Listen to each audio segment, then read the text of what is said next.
Back to the phones. This is Rich in Lansing, Michigan. Great to have you on the EIB network. Hello.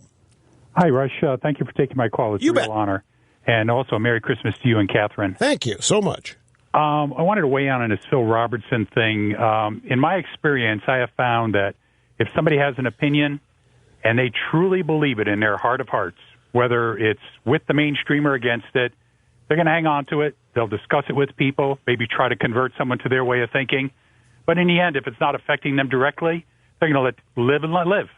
If, on the other hand, if conversely, a person is espousing an opinion that they really don't believe in, but it's because it's the party line, it's politically incorrect or whatever, they got to shut people up. Because every time they hear the dissenting idea, it reminds them that they're lying to themselves. And so the more people they can recruit to their side, then it makes it easier for them to believe that what they're saying is true when they really don't believe it.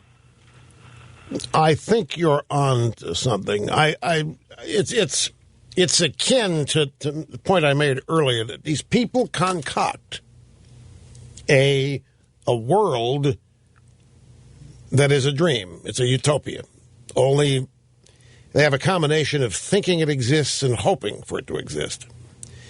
And they construct their lives in the belief that it does exist. And then it doesn't, so they see evidence of that, and it just upsets their world. And they can't handle that.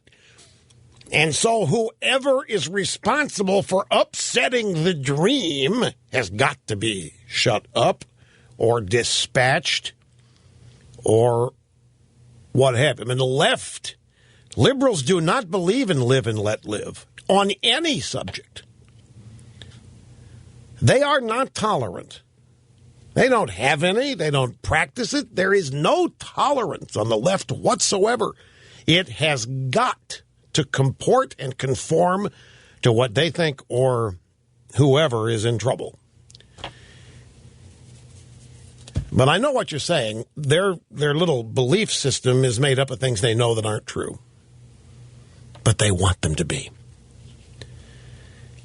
And eventually they convince themselves that it is a utopia out there, at least in their little, and something comes along and happens, and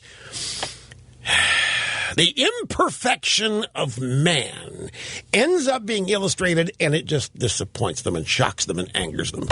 And don't want to have to face that reality, so start calling whoever it is that upset their worldview names and destroy their character and reputation to get rid of them so that nobody else will believe them.